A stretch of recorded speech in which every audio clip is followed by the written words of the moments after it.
All right, welcome back, everyone. Thank you for accepting to shorten your break. As these are plenary sessions, we've made a little adjustment to the program. We'll focus on the plenaries sort of setting the stage, and we'll take questions and more interactive dialogue with the room. We'll keep that for tomorrow for the breakout sessions. This said, we'll certainly have very lively exchanges within the panel and with the help of our moderators. Just one piece of housekeeping. There is some Wi-Fi here. It's Victoria Forum Wireless. And as to the password, it's VicForum 17, VicForum 17. That information is also somewhere in the middle of your Victoria conference guide. A few hashtags. You can use hashtag Victoria Forum. And Global Affairs also has a campaign on inclusion that's running until December 10th, where the hashtag is inclusion to me. So inclusion number 2, me. Inclusion pour moi. And we're inviting you to give your own perspective in 140, or I guess Twitter has made it easier for us, in 280 now, characters, what inclusion means for you. And if you want to record a video, that'd be great too. For the next panel on diversity and inclusion, the plenary theme is Geopolitics of Diversity. I'll introduce the person I'd like to introduce. I'm a bit jealous of her title. There's about 500 participants here today or registered for the forum over the course of the weekend, and we all deal in one manner or another with diversity and inclusion. But the person I'm going to introduce has it in her title. So let me introduce Juliana Natale. She's Director for Inclusion and Religious Freedom at the Office of Human Rights, Freedoms and Inclusion at Global Affairs Canada. Juliana, over to you.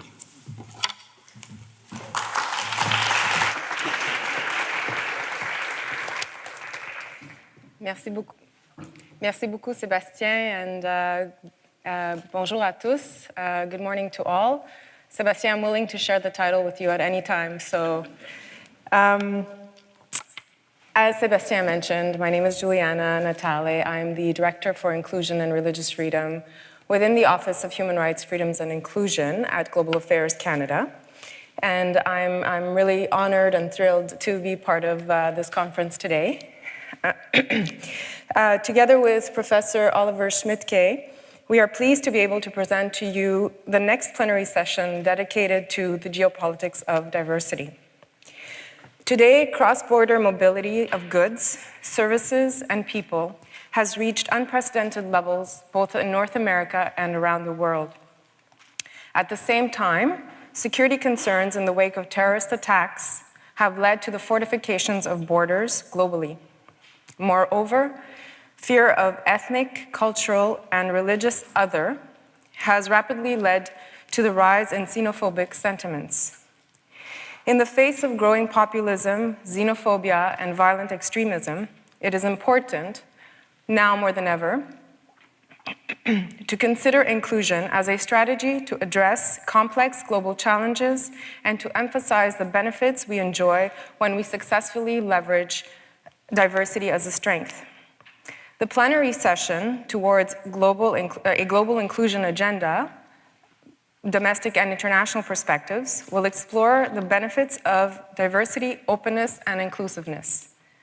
These concepts are priority areas of focus for the Government of Canada, and I know that I will be personally interested to hear what our panelists consider to be some of the main opportunities and challenges we face in building inclusive societies.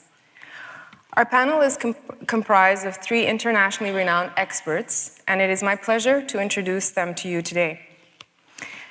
At the far left, Dr. Ede Ijas Vasquez is the Senior Director for the World Bank Group's Social, Urban, Rural, and Resilience Global Practice.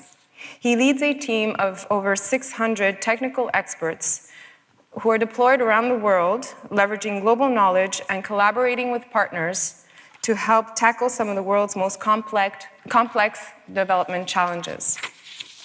Previously, he was Director for Sustainable Development of Latin America and the Caribbean region, covering infrastructure, environment and climate change, social development, agriculture and rural development, disaster risk management, and urban development.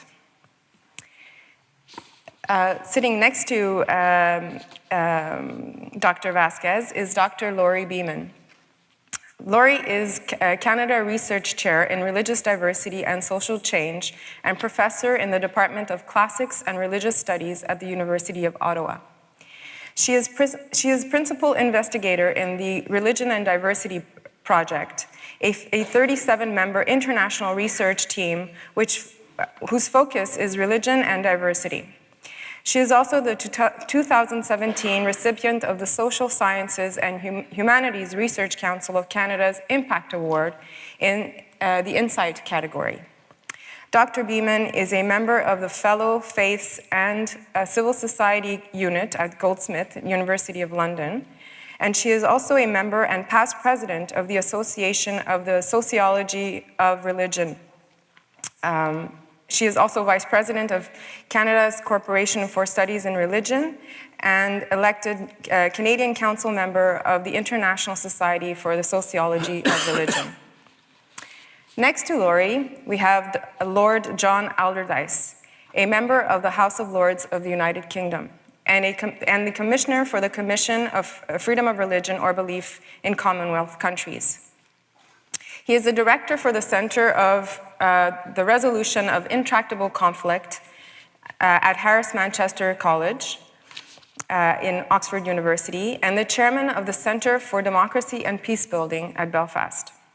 Through these roles, he continues to work on fundamentalism, radicalization, and violent political conflict. He is also currently a clinical professor in psychiatry at the University of Maryland in Baltimore. As leader of the Alliance Party of Northern Ireland, Lord Alderdice played a significant role in negotiating the 1998 Good Friday Agreement. He was the first Speaker of the Northern Ireland Assembly, and from 2004, he was one of the 4 international commissioners appointed by the British and Irish governments to monitor security normalization. The discussion will be facilitated by Dr. Oliver Schmidtke. He is the director for the Center of Global Studies here at the University of Ottawa. Dr. Schmidtke's research interests and expertise reside in the fields of comparative European politics and contemporary history, European integration, migration, and ethnic conflict, and the role of identities in the collective memory of modern society. Before I hand the floor over to our panelists and to Oliver, I would also like to take this opportunity to thank the CIC, who we have collaborated very closely with in the organization of this panel. And so without further ado, I would hand the floor over to Oliver and to our esteemed panelists. Thank you.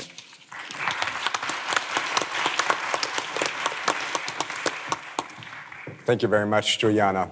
And I would also warmly welcome you to this first introductory plenary for our theme, the geopolitics of diversity. And when we started thinking about how can we frame our discussion on governing diversity and promoting inclusiveness, we thought that only focusing on Canada would not do justice to how the theme is being addressed in public life. 2 major concerns were of issue here. First of all, we realized that ideas, practices, public discourses travel across borders.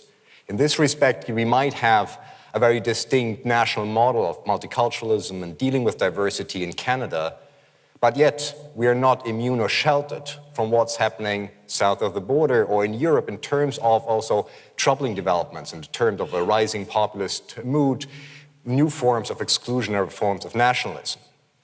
And second, as we know, to promote the agenda of greater inclusiveness, Canada needs to work with its international partner and through international organizations like the UN, and the Prime Minister has underlined this link between foreign policy and the goal of inclusiveness. So to address this very complex array of issues in terms of how we deal with issues of diversity, I'm very happy to work and invite our panel now for some opening statements. And we thought what we do is to have one question each for 3 panelists and then go into a broader discussion. And I would like to start with Professor Beeman, who we just heard was the head of a 6-year research project on religion and diversity with 40 people working around the world. I think you focused on Canada, on France, the United States, Australia, looking at issues of religious diversity and how they're being handled. And I don't want to ask you to summarize 6 years of research in 5 minutes here, but maybe you can give us some of the highlights, some of the critical issues that came up, and also how you see, in light of the diversity in terms of religious traditions that our countries display, how can you promote an agenda of inclusiveness with a view to key policies or practices in society? Yeah, thank you. And it's a pleasure to be at the University of Victoria again. So I just wanted to say that, and also to thank Chief Sams and Chief Thomas for their warm welcome to the territory. I can't summarize what I've been doing for the last 6, 7, 8 years in 5 minutes or 2 minutes.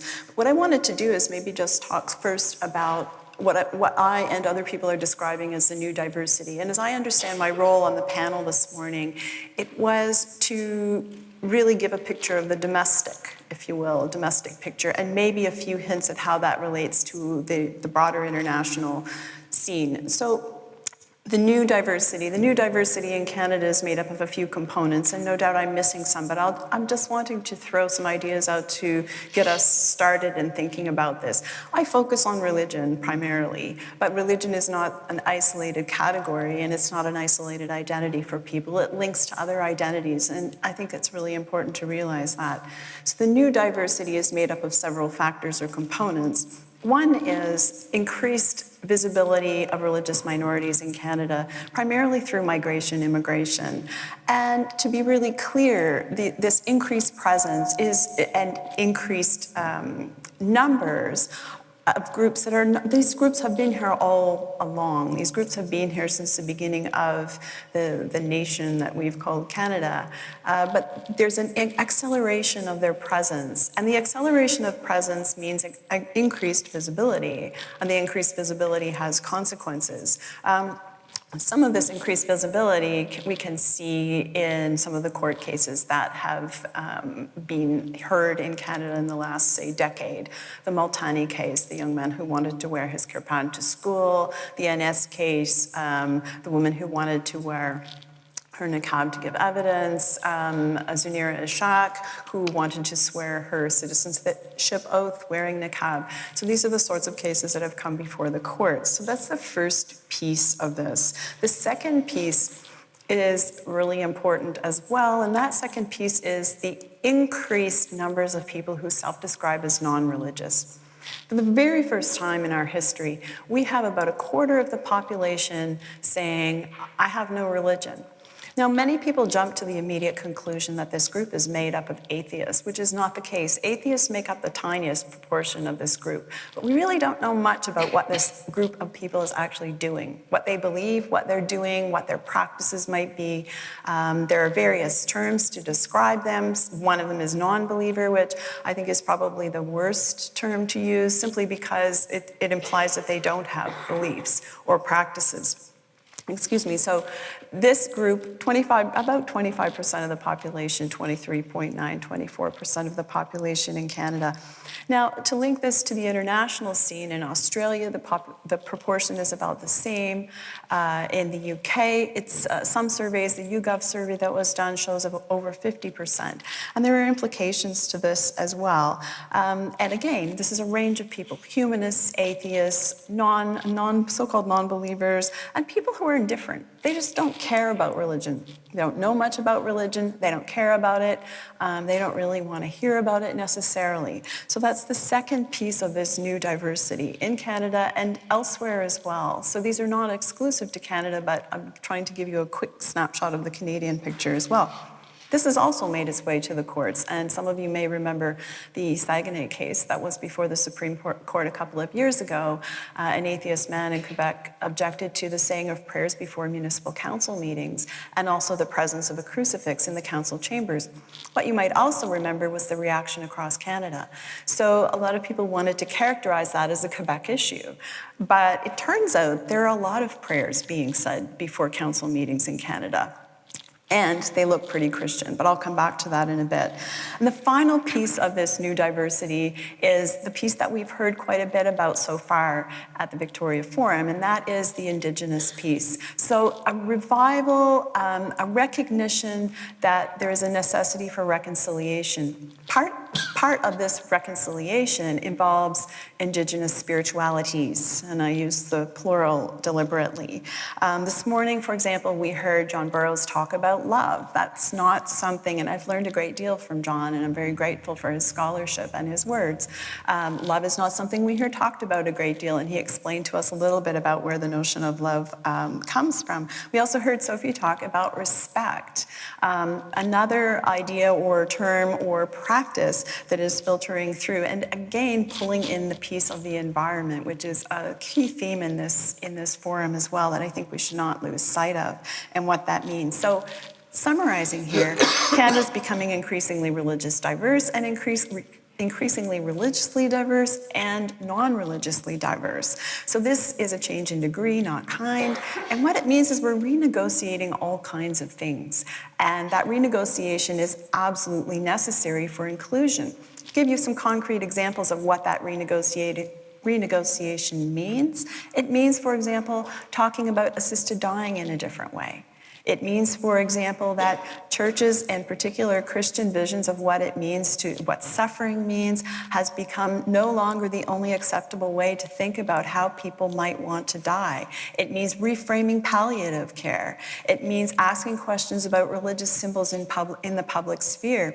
It means debates around wearing of niqab to receive or give public services, as we've seen recently in Quebec. These are all renegotiations that are happening. It has the potential, the new diversity has the potential for a great deal of conflict, but it also has a great deal of promise. And again, we've heard both of those themes so far in this discussion. I'm not sure if I've got to the question that you asked, but that's my brief beginning summary. Thank you very much. What you see is how critical policy areas are also affected by the sense of diversity. So when we think about diversity, it's not only one singular and well-defined policy area, but it really becomes a matter of redefining all areas of our public life. And I think that's very important to see. Let me come to Dr. Inés Velázquez now. As the Senior Director of the World Bank's group Social, Urban, Rural and Resilience Global Practice, you focus a lot on issues of inclusion and how to create more prosperous, healthier and resilient communities around the world. And what you do very much resonates with the UN's Agenda 2030, Leave No One Behind. So, it seems this is very much something driving your work. Maybe you can give us some sense of the World Bank's priorities in this area and some examples and ways forward to promote the agenda of inclusiveness at this level of governance, at the world level, at the global level. Oliver, thank you, and thank you to the organizers of the Victoria Forum for the invitation. This is an opportunity for us to learn a lot about what Canada is doing, the challenges that you're facing, and also the solutions that's put on the table. A 30-second introduction to the World Bank. The World Bank is like a cooperative bank owned by all countries of the world. So we are able to provide financing, policy analysis and advice, research, global knowledge sharing on issues of development. We work with developing countries around the world on these issues. And there are many agendas that you may have heard on the UN Agenda 2030, the Sustainable Development Goals, etc. And for us in the World Bank, we have two important corporate goals. First, to help countries eliminate extreme poverty. We believe that within this generation, the world will be able to eliminate extreme poverty. But also, countries don't only want to be non-poor. They want to be prosperous. And what we have found is that an important part of economic development is their ability to share prosperity. So elimination of extreme poverty and shared prosperity are two corporate goals. So our macroeconomics teams and our health and education colleagues have worked for many years to provide support to expand those services and to do that process. And yes, with the heightened tide of prosperity, a lot of people have escaped poverty. However, in many countries, you begin to see that there are really difficult pockets of poverty and that a lot of people are left behind, and traditional tools of providing health services and education services all around the countries were not giving the results that countries were expecting. And that's when we began a few years ago to say, look, it's not just the traditional tools. Unless we look at issues of exclusion in countries, then it's going to be impossible to achieve these goals. And therefore, we began an analysis of why not. So let me give you a practical example. Women in tribal groups in India were having a much higher proportion of giving labor in their homes as opposed to in health centers. And it wasn't an issue of access to health services. The Indian government in some of these states had done a tremendous investment in health services, had done a lot of outreach to be able to communicate in local languages what is it that was happening and the services that they were being offered, and still there was a barrier. And the question we began to analyze, and the initial answer, why you're not going to health centers, and the answer was like, no, we don't think that is necessary. But you began to go deeper and have deeper conversations, and it turns out that part of the reality was that they were not felt welcome in these health centers. There was a profound sense of separation and lack of dignity into this direction. And therefore, that was a really revealing analysis for us to start saying what is in social inclusion and how is it so important in development. Because it's not an easy process, how to define it in a way that we could operationalize in our investments in infrastructure and education and in health and public services and land reforms, etc. And what we began to realize is that inclusion was really not only the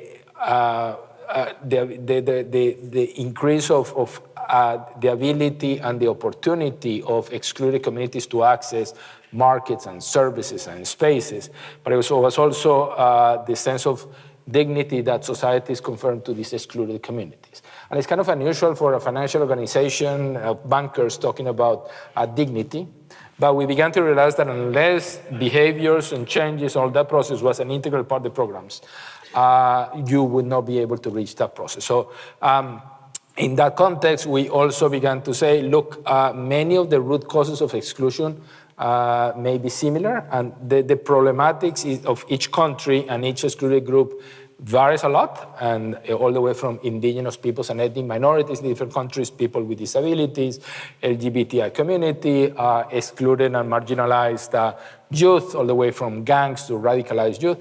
But these issues of exclusion become really important in order for countries to be able to have programs that are effective in eliminating poverty and achieving shared prosperity.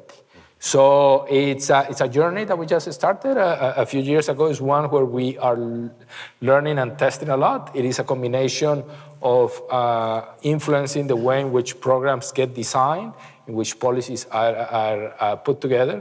But we do realize when you look at different pockets of exclusion, the numbers are not just a couple of percentage points here and there. It's 900 million people in developing countries with at least one disability. It is 5% of the population in developing countries who are indigenous peoples, but who are 15% of the poor in the world.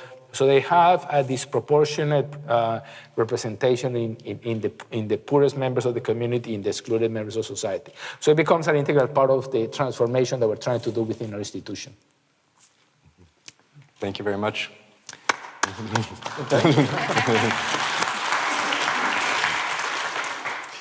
But Allardyce, as the director of the Center for the Resolution of Intractable Conflicts at Oxford University, You work a lot on trying to promote inclusive and open dialogue to address issues of past conflicts, rebuilding peace, in creating more inclusive communities.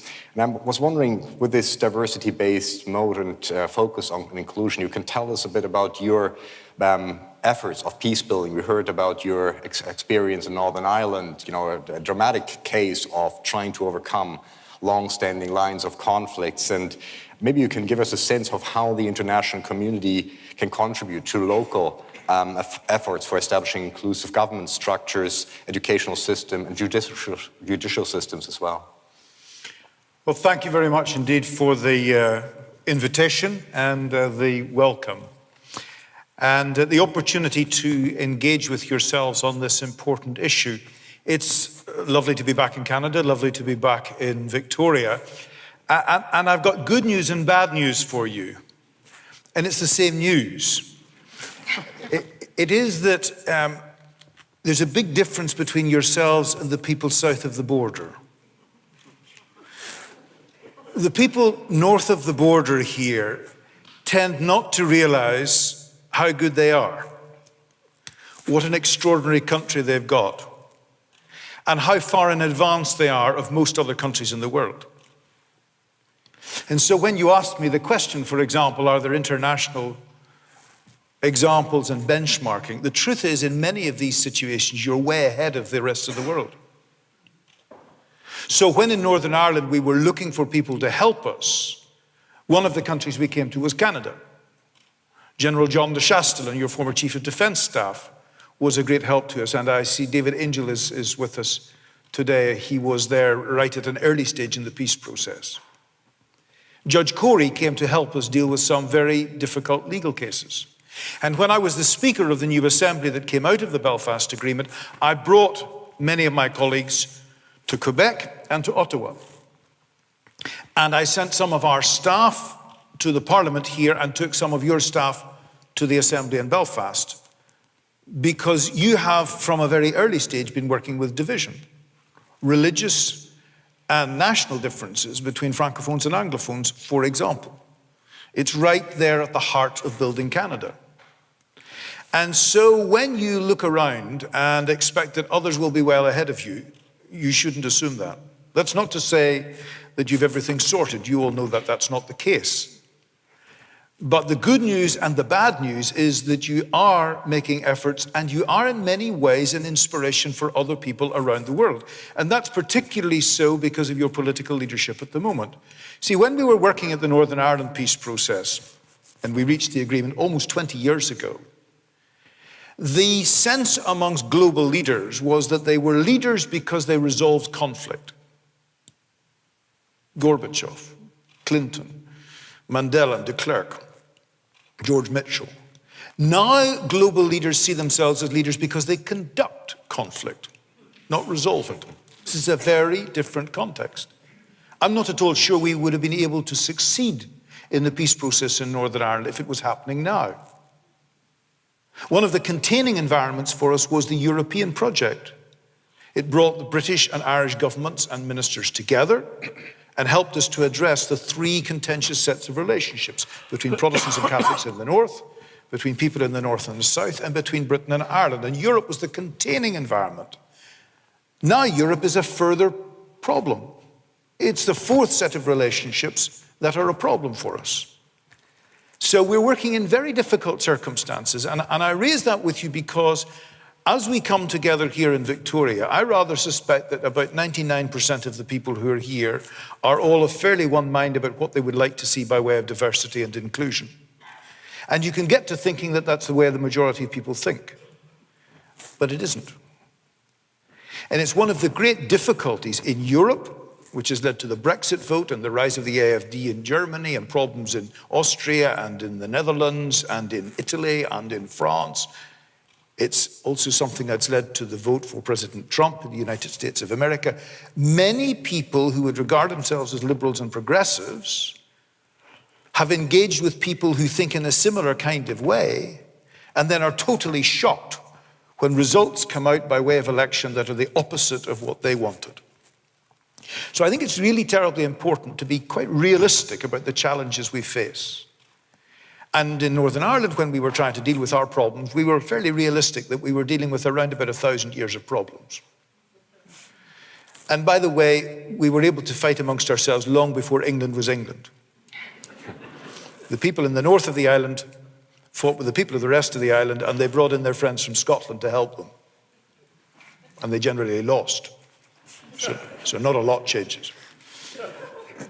And when we started to deal with these things, there were not just political differences and identity differences and indeed religious differences, although religion is often not about religious beliefs necessarily, but about cultural identity.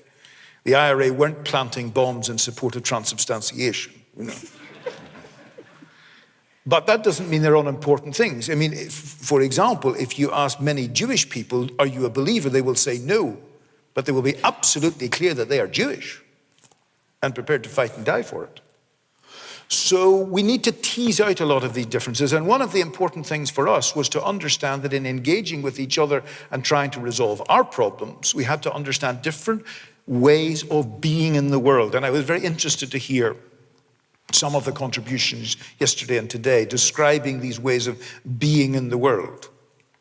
People can sometimes describe themselves as coming from the same religious background and have very different ways of being in the world. And when I find myself trying to bring together people from Protestant, Unionist, and Catholic nationalist backgrounds in one political institution, I had to understand that there were very different ways of being in the world. For example, you would negotiate an agenda for the talks, and you would start with item 1, 2, and you come to item 3, and the nationalists would say, well, you really can't understand item 3 unless you take into account all the things in items 4, 5, and 6. So the unionists would say, there you are, you're just trying to wreck the process. It's quite clear we agreed 1, 2, 3, 4, 5, 6, and now you won't deal with it. You really don't want this to work at all. And the nationalists would say, we do want it to work, but we've got to see the overall context. And both of them were right because they were seeing it from different perspectives. One was seeing context, the other was seeing linearity. And a lot of the ways that people think culturally and speak and engage and structure their societies come from these different ways of being in the world. And when you're trying to find a resolution, it's not just about getting a peace agreement and people to sign off on a series of protocols. It is actually helping people to move to a different way of being in the world, which they can to some extent share as well as have differences. If they don't have differences, of course, then they're all the same. But if they don't share some ways of doing things together, it ultimately fractures. What does this mean? This means that you can say to people, you don't need to change your culture, but actually no healthy culture stays the same generation after generation. Some of the rituals can stay the same while the way of being changes, for example. So this is a very complex, organic business. And finding ways of engaging with that is really very important. On the questions of religion, for example, you'll find lots of people nowadays saying that, well, it hasn't changed and we've stuck with it the way it is. If the authorized St. James version of the Bible was good enough for St. Paul, it's good enough for me. Piece of total nonsense. But people believe these kinds of things. They think these things never change. They do change. They need to change. Cultures that don't change die out. But finding ways in which they can change and still be true to themselves, in which they can change and engage with others rather than fight, that we can have diversity rather than division. These are really important human challenges for us, not just in this country, but right around the world. And many countries around the world are looking to you in Canada. With all the difficulties and challenges that you think you have, and you have many, they look at you and they say, you've got loads of space, more ground per capita than anybody else in the world. You've got more resources. You've got an open society. You've got a range of people. And nobody feels that you've an axe to grind because you're not a former imperial power. So as you struggle with these questions over the next few days, and believe it, over the next decades, understand that you have an enormous responsibility to each other and to your past and to future generations in this country but you also have an enormous contribution to make to the rest of the world, which looks to you and very much wants your help. Not just financial and political and sometimes security, but in terms of vision and inspiration, because that's the thing that really keeps us alive. It is having a vision, a passion, an enthusiasm, and it's been said earlier on, the sets of relationships. You know, I was very interested in some of the words that have been used, words like respect, fairness. Coming out of our experience, if you were to ask me what was the most important things we learned, it's this, in 4 words.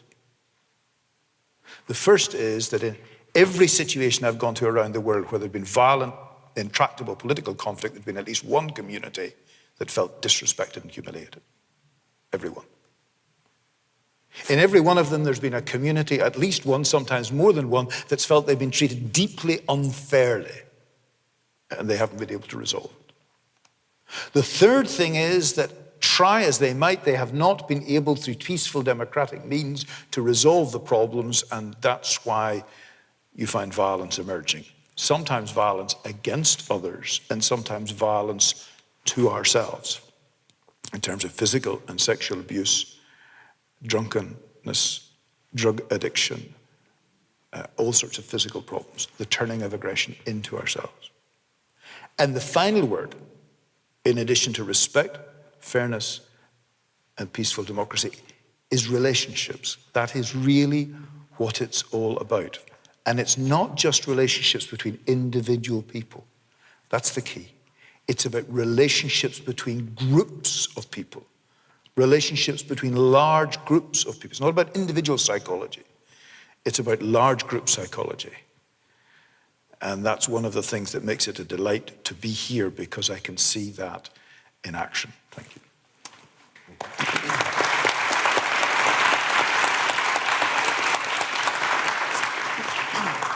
Thank you very much. And let me pick up on something that you said about the pushback, because most of us here in the room might agree that the norms behind our agenda, inclusiveness and recognition of diversity, are something that we need to pursue socially and politically. But clearly, these issues are highly controversial out there, and we have a lot of pushback. Let's think about, like the Quebec, the recent developments there, the recognition of religious life, groups in society.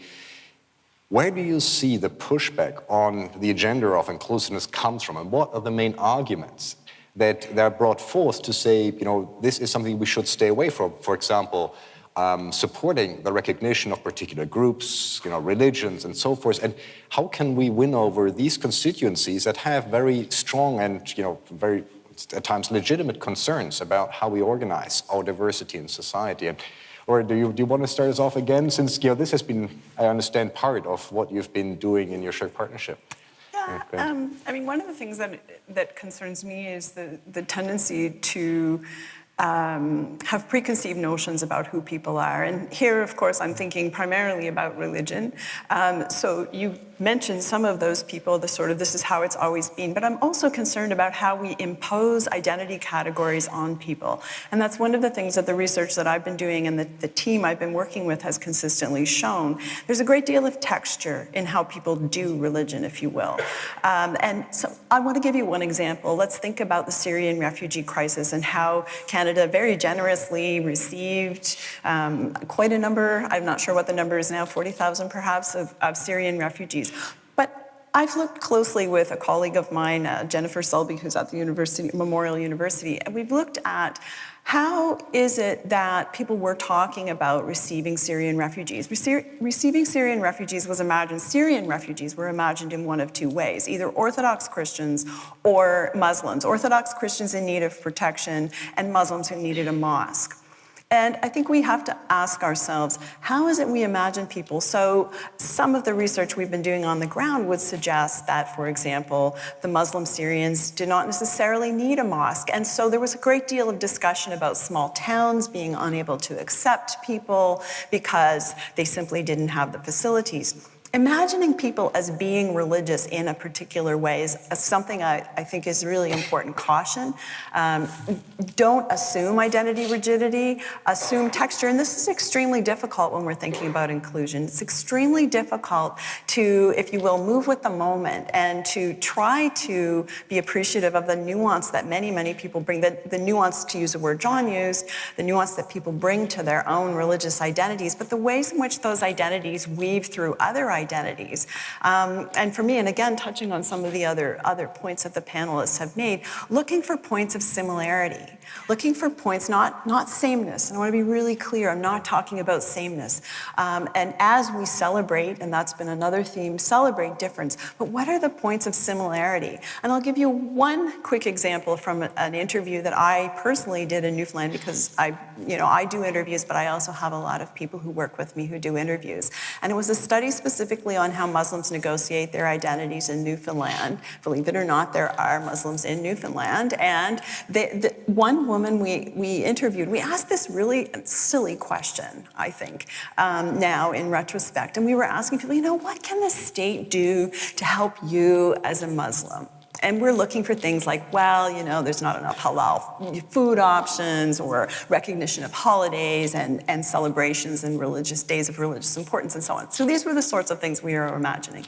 And one of the people we talked to said to me, my kids can walk to McDonald's in this neighborhood, but they can't walk to a library.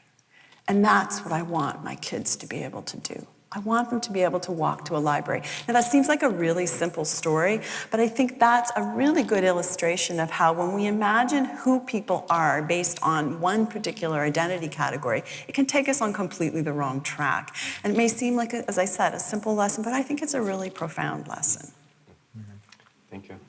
With a smile, you said that the World Bank is not known for being in the business of promoting inclusiveness, in traditional terms. I'm just wondering, the business community, the bankers and so forth, is there pushback, to say this is not really what we should be doing, or do they see this as integral to the mandate of an international organization like the World Bank? I'm just wondering, you could see some clash of cultures coming together here that are driven by very different mandates and also visions about what an international organization that you represent ought to do.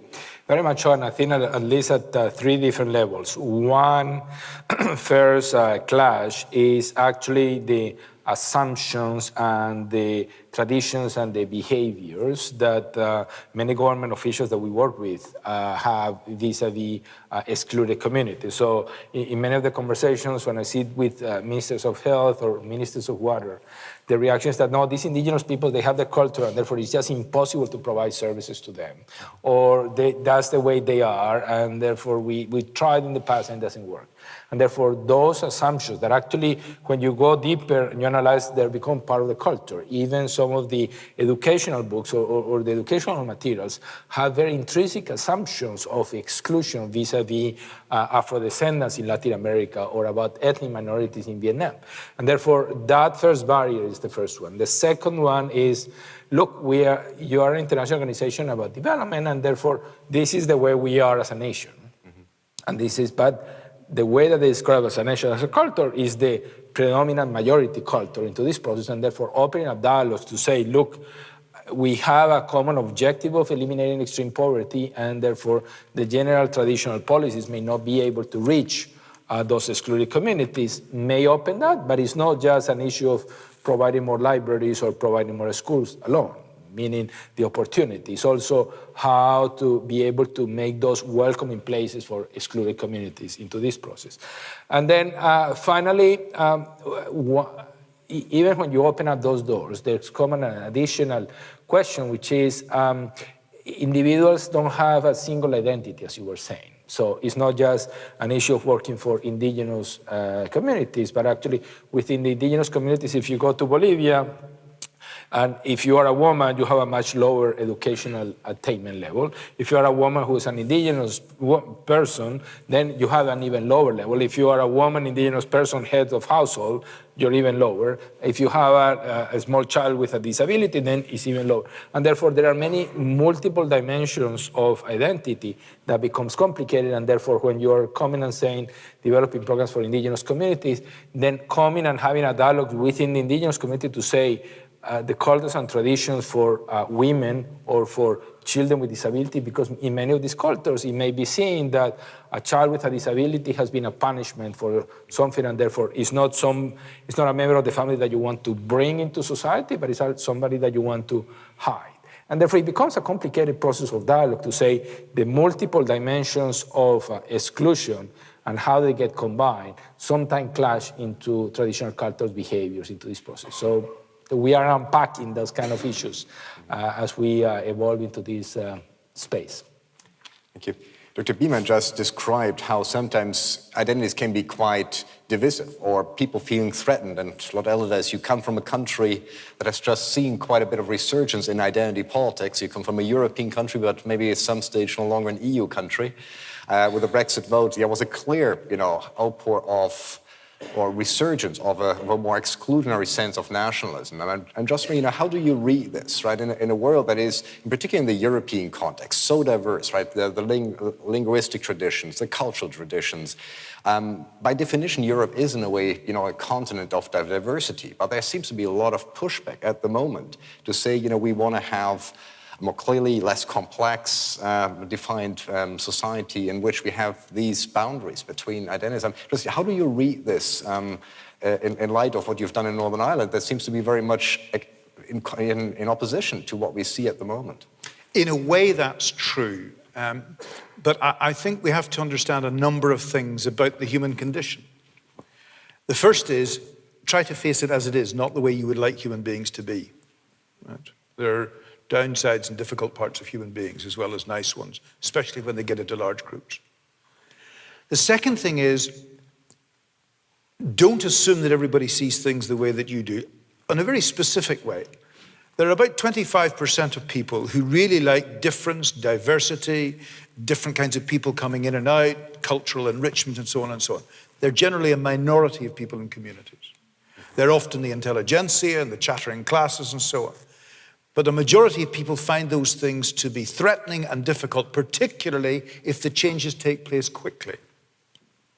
And this is what led to the problem in Europe, was that the European bureaucracy were inspired by people who, in the first instance, wanted to get away from the war, and it was meant to be a peace process, and all the things that were done, the euro, freedom of movement, trade, travel, all these kinds of things, were instruments to make sure we didn't go back to war. And then Europe forgot that those were the instruments and thought they were the purpose. And thought it was all about harmonization and people doing things the same way and so on and so on. And increasingly over the years, I was getting complaints from people in all sorts of different countries saying, I don't feel that my country is my country anymore. Or even more importantly, that my region has got any say in what happens in decisions at Brussels. And I kept saying to colleagues in Brussels, you need to pay attention to this, because otherwise there's going to be a huge pushback. If your sense of yourself as an individual personality gets threatened, you have a huge pushback. It's absolutely terrifying and disturbing. And the large group equivalent of personality is culture, the way of being of your community. And if you feel that the whole historic way of being of your community is under threat, you will react very strongly against it. And that's what happened. Now, in Northern Ireland, what we tried to do was gradually, over a period of years, take people through engagement and dialogue to respecting the fact they came from different places, and that we weren't trying to get rid of those differences of background, but we did have to create some new way of living and working together. And it wasn't going to happen and be sorted. It was something that was going to have to continue, and we're going through a bit of a difficult period now. Europe forgot it needed to do that.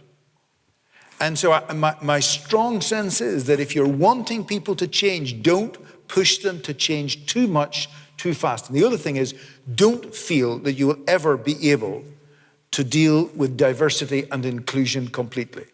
There was never a time in Northern Ireland where we had all the political parties round the table together. Because as soon as Sinn Féin walked in, the Democratic Unionists walked out. We kept their chair for them. We sent them the minutes, but they weren't there. But we didn't allow that lack of inclusion and diversity to stop us trying to build a more diverse and inclusive society. So you've got to be careful that you're not so inspired by the fantasy of what you can do that you're utterly unrealistic and the ideal becomes the enemy of the good. You've got to stick with trying to build inclusivity and diversity, realizing that they're like the stars. You never reach them. If you did, they'd burn you up. But they're a guiding light for you in the dark. And that's what diversity and inclusion really are.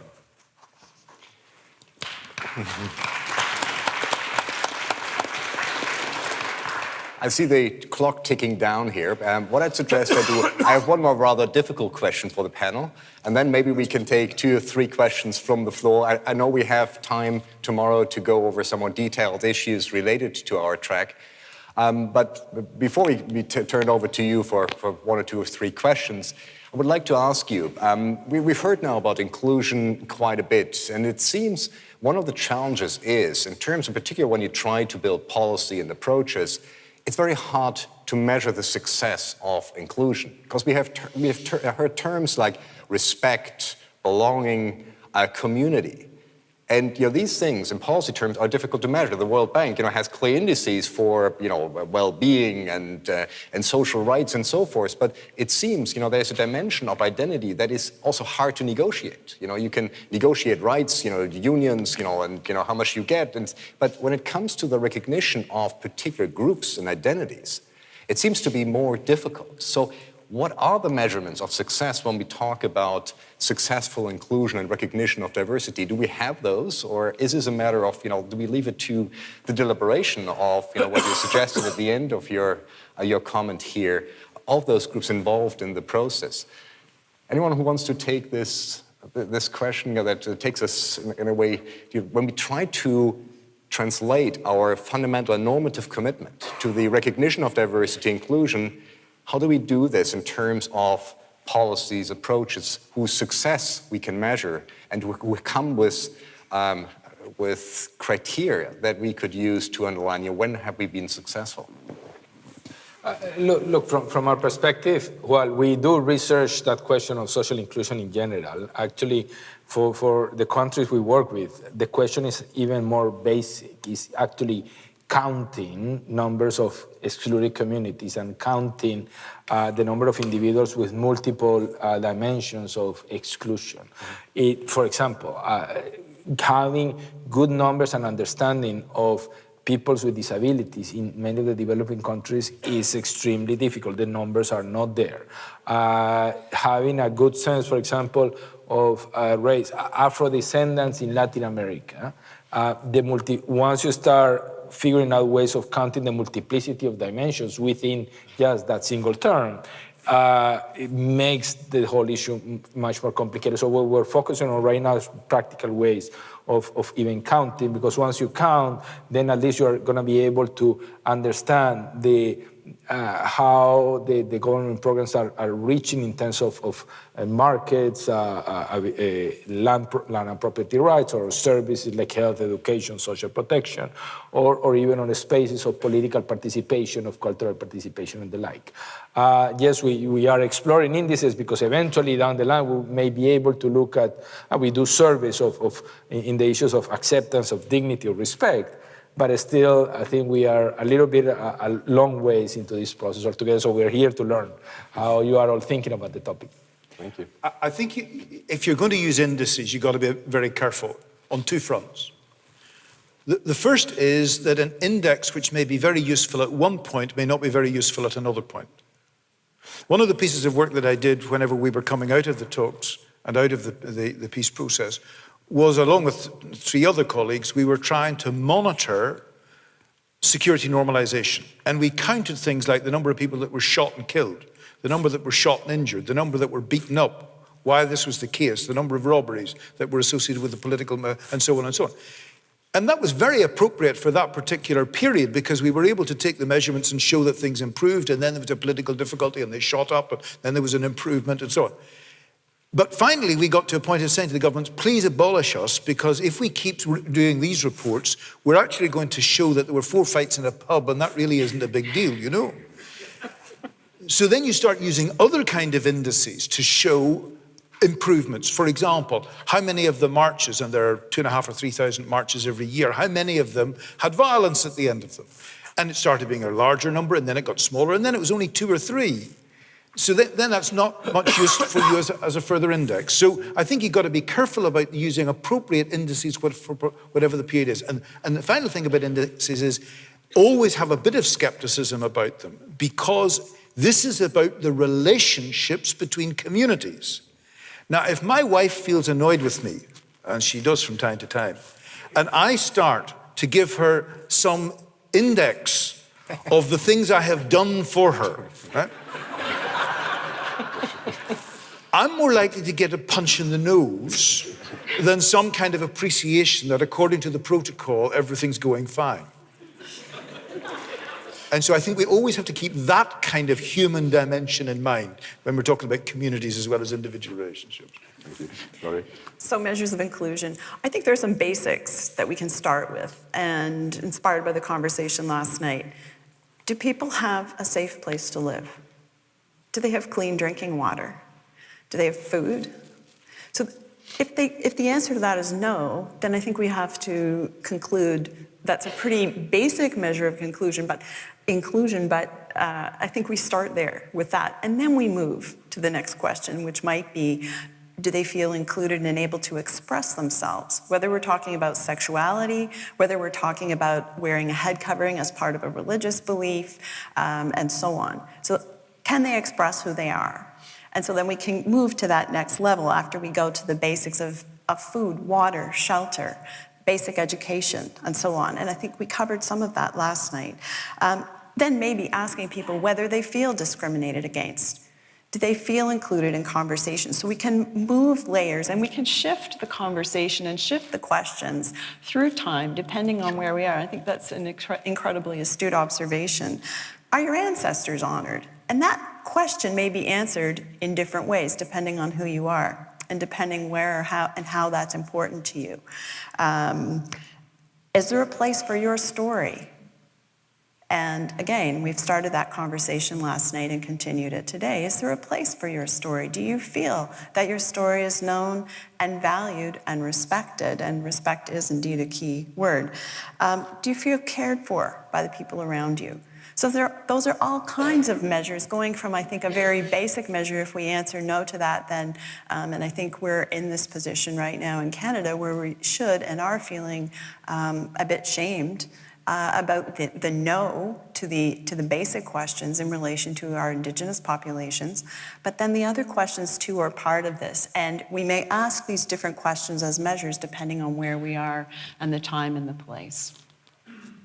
Thank you very much, Laurie. We have 5 minutes. I'm not sure how hungry you are, but maybe we can have a couple of questions. Oh, sorry, Sebastian. The bad news is that we don't really have 5 minutes. All right. That's all right.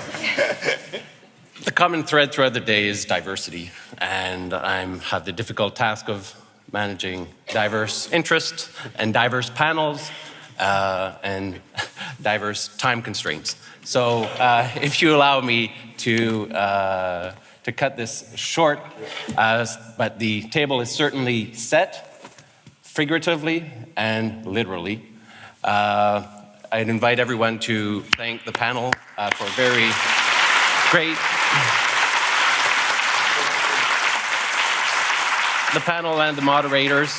And then I'd invite you to move over. But before you do, I want to give Oliver I was disrespectful in intervening, but I want to give you the last word for the panel to wrap it up and invite everyone afterwards to move over to lunch on smart cities, our smart cities for all. And then we'll be back here this afternoon to discuss climate change, philanthropy and inclusive development, and trade and inclusive growth. Well, over to you, Oliver. Yeah.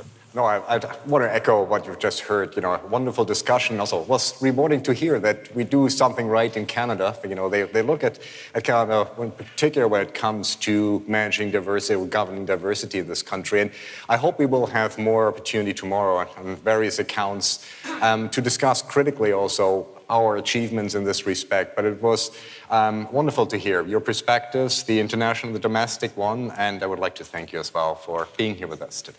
Thank you.